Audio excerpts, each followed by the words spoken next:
Hola, ¿qué tal? Bueno, para dimensionar los efectos de una subida en la tasa de interés, este, es importante tener en cuenta unos pequeños conceptos bastante fáciles, pero que tenemos que entender muy bien.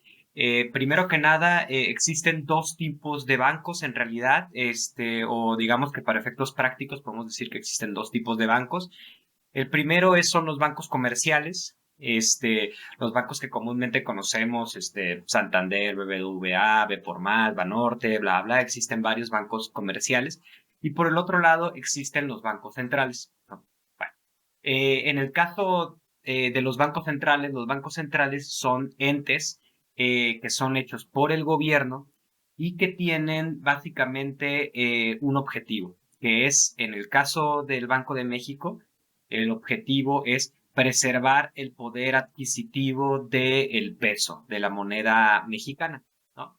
Y por otro lado, tienen, digamos que el objetivo o la necesidad de que el sistema financiero funcione de forma correcta, ¿no? Entonces, eso es por el lado de lo que son los bancos centrales. En este caso, es el banco que tiene, para cumplir esos dos objetivos, tiene básicamente dos principales herramientas. Uno es el subir y bajar la tasa de interés, que ahorita vamos a entrar a detalle en los efectos de esa subida o bajada de la tasa de interés.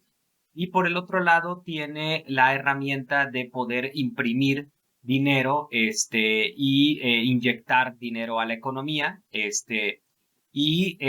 o retirar dinero de la economía, ¿no? Pero regresando, digamos, a la parte de los bancos comerciales, estos bancos que todos conocemos, eh, por lo regular, imaginemos en un escenario en el cual vamos al banco, queremos un crédito, queremos, digamos, no sé, un crédito para un auto, un crédito para una casa, o simplemente un crédito de consumo, una tarjeta de crédito. En ese momento que nosotros vamos al banco, uno piensa que los bancos, nos prestan dinero del dinero que otros ahorradores, u otras personas como nosotros metieron a ese banco. Y esto era así, antes ocurría esto, pero ahorita no es tal cual así. Ahorita nosotros pedimos un préstamo en el banco y entonces ese banco comercial, no sé, por poner un nombre, BBVA, uno le pide un crédito y BBVA se voltea con el Banco Central, ¿no? Entonces, digamos que le pedimos un crédito de 100,000 pesos y entonces el banco BBVA se voltea con el Banco Central, con el Banco de México y le dice, bueno, dame un crédito por simplificar, dame un crédito de 100,000 pesos, ¿no? Pero el Banco de México, a la hora de darle ese crédito de 100,000 pesos, le cobra una tasa de interés a BBVA, ¿no?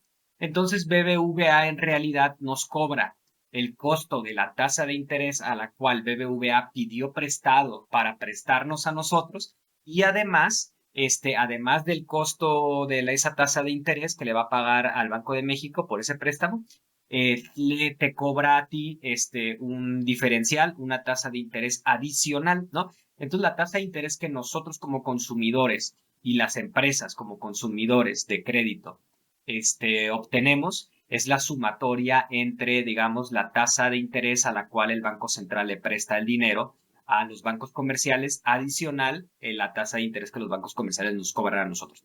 Entonces, entendiendo ya ese efecto, analizamos, digamos, el caso actual, que es la subida de 75 puntos base del Banco de México para ubicar la tasa de interés en el 10%.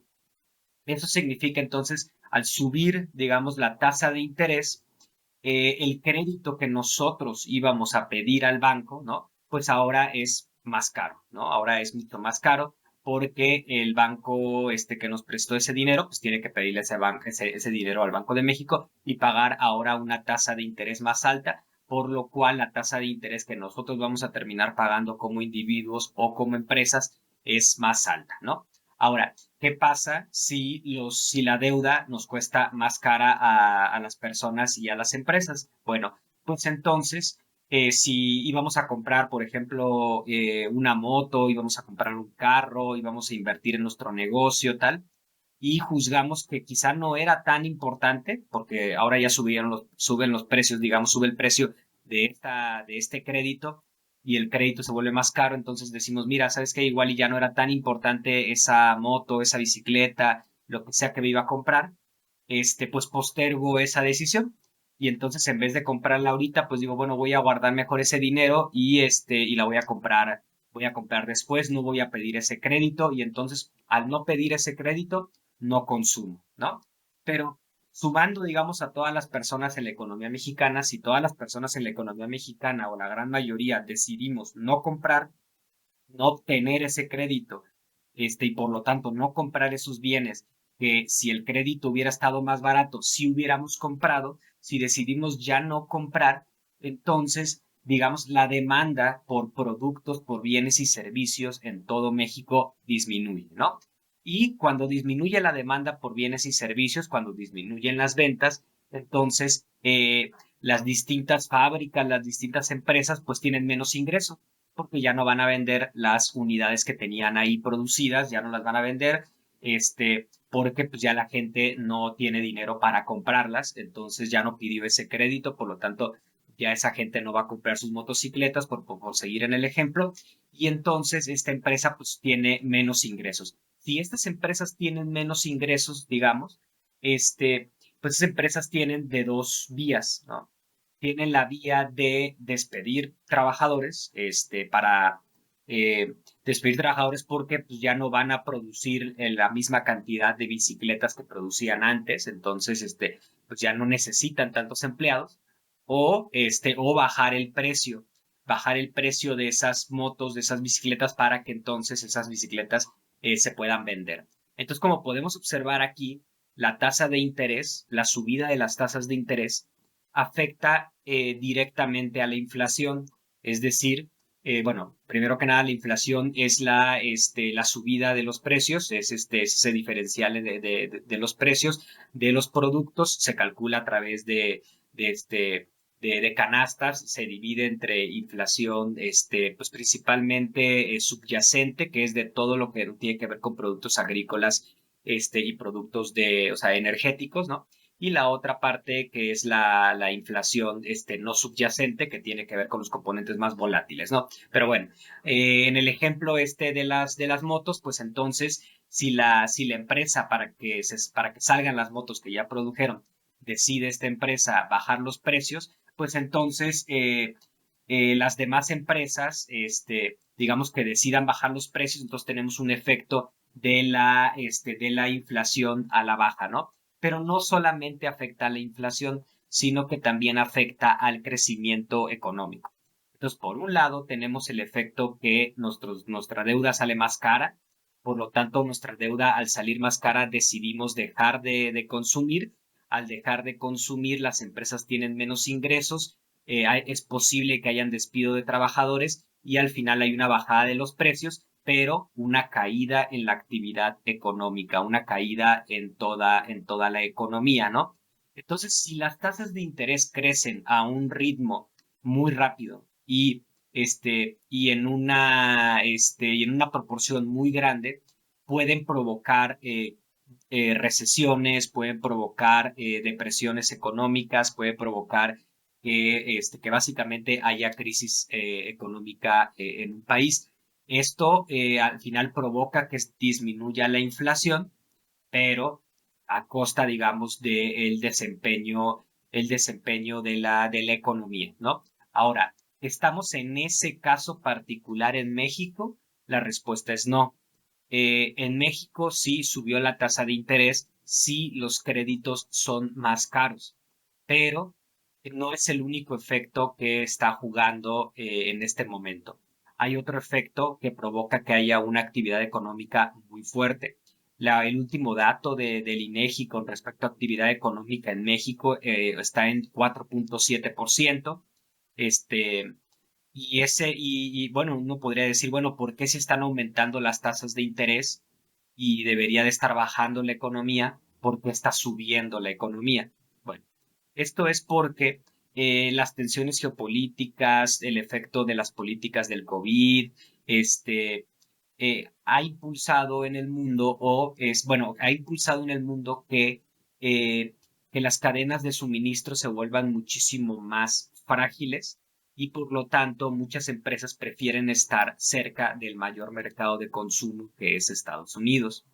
Entonces, muchas empresas del sudeste asiático, de África, del sudeste asiático, África, Oceanía, se han reasignado, se han posicionado en México. Entonces, más inversión está entrando hacia la economía mexicana. Y no solamente hablamos de nuevas empresas, también hablamos de empresas ya establecidas en el país durante mucho tiempo, empresas de manufactura, empresas de exportación, empresas básicamente industriales. Ahora ya en México han decidido expandir sus operaciones, reinvertir sus utilidades para producir más, para entonces poder estar en contacto rápido con el mercado de Estados Unidos. De esa forma, si ellos tenían una fábrica en China y ahora China se vuelve muy peligroso en el sentido de que pudieran cerrar los puertos, por ejemplo, o si estaban en África y les afecta la guerra de Ucrania porque no saben si van a bombardear X o Y puerto, pues entonces han decidido reubicar esa producción aquí en México. Esto significa una mayor entrada de divisa, una mayor entrada de dólares a la economía mexicana. Y esa mayor entrada de dólares a la economía mexicana no solamente significa también mayor actividad económica, sino que también significa que nuestro peso se va a apreciar, va a ser mucho más atractivo. Ahora, ¿por qué es este efecto? Este efecto tiene que ver con que las empresas llegan con sus dólares, pero tienen que pagar en pesos, tienen que pagar los costos de las materias primas en pesos, tienen que pagar la renta del lugar o la construcción del lugar en pesos, tienen que pagar impuestos en pesos, tienen que pagar los salarios de los trabajadores en pesos y entonces la demanda por pesos aumenta por parte de esas empresas que cambian dólares por pesos, ¿no? Entonces, esto, ¿por qué es importante? Porque tenemos entonces una moneda fuerte por dos factores. Uno, porque el Banco de México aumenta las tasas de interés y al aumentar las tasas de interés, cuando un inversionista extranjero dice, bueno, ¿en dónde invierto? Pues este inversionista extranjero va a ver que en México la tasa de interés es 6 puntos porcentuales, 6.25 puntos porcentuales más alta que la de Estados Unidos, pero no solamente eso, sino que México es de los países que tiene una menor deuda como porcentaje de su producción, como porcentaje de su Producto Interno Bruto.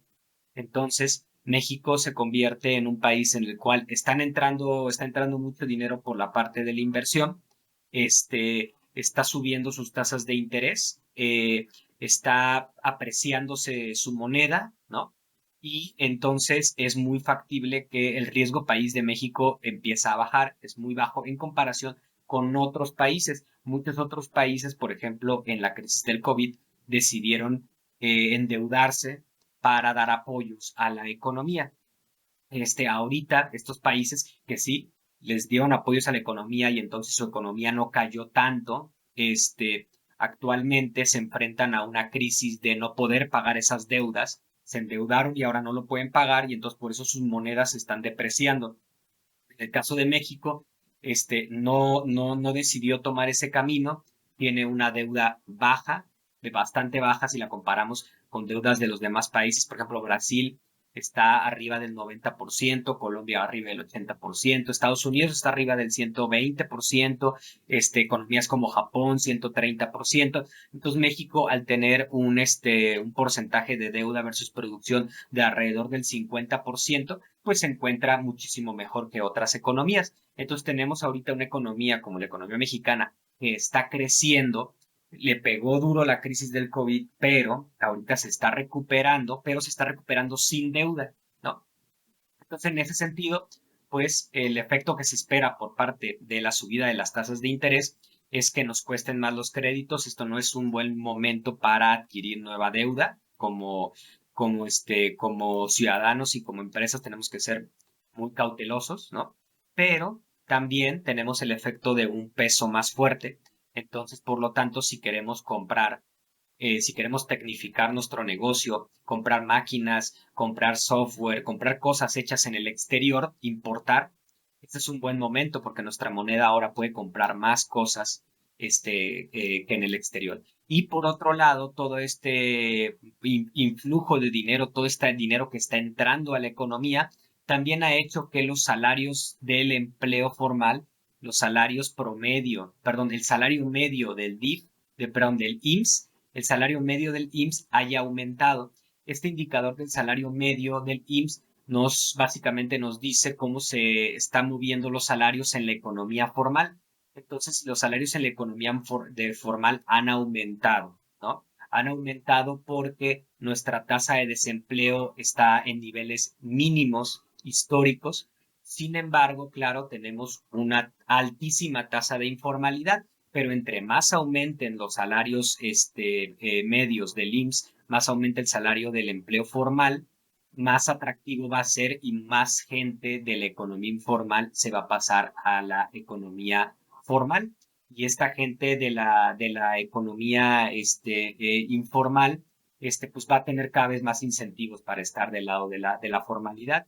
Y eso pues hace que el panorama mexicano en términos de crecimiento económico se vea muy fuerte, se vea fuerte acompañado por una mayor producción industrial, seguida por un peso más fuerte que nos permita comprar más cosas en el exterior y entonces tecnificar más nuestra mano de obra productiva, ¿no? Y al mismo tiempo, tenemos el efecto de que se está, digamos, aminorando el efecto de la inflación por todo lo que ya habíamos hablado. Esto no significa que obviamente no haya riesgos. El riesgo es que la inflación siga sin descender, y tengamos que subir todavía más las tasas de interés. El Banco de México tenga que seguir subiendo las tasas de interés, con lo cual, pues entonces se seguirá apretando más la economía. Si la economía pudiera crecer más, pues va a crecer menos de lo que pudiera crecer. Y también, bueno, tenemos obviamente el riesgo de que Estados Unidos, que es el mayor mercado, termine en una recesión o en una depresión económica, y eso obviamente nos afecte porque no va a haber quien nos compre los productos que hayamos producido, ¿no? Sin embargo, aquí es algo muy importante recalcar que el mercado interno mexicano, es decir, el consumo de los propios mexicanos, ha estado subiendo. Entonces, ya antes se creía que la economía mexicana era dependiente del petróleo y era dependiente de las exportaciones. Hoy en día podemos decir que bueno, primero que nada, el petróleo solamente pesa el 8.5% del PIB, lo cual es impresionante que ya no pese tanto como pesaba antes, que antes, por lo menos para datos del 2018, el petróleo pesaba el 15% de la economía y ahorita solamente pesa el 8.5% de la economía, ¿no? Pero por otro lado, las exportaciones, si bien son un componente importantísimo, también estamos teniendo el componente del consumo interno, y eso tiene mucho que ver con políticas redistributivas, con mayor cobranza de impuestos, obviamente con programas sociales, y entonces México, para seguir, digamos, con esta senda de alto crecimiento, una alta apreciación de su moneda, va a ser muy importante que continúe con las políticas redistributivas, que siga cobrando más a los empresarios y a las personas que más tienen, para redistribuirlo, para entonces tener un mercado interno boyante, un mercado interno que pueda consumir aún más, y obviamente que las empresas mexicanas puedan vender sus productos aquí en México y no dependan tanto, digamos, de la economía de otros países, ¿no? En este caso en especial en Estados Unidos.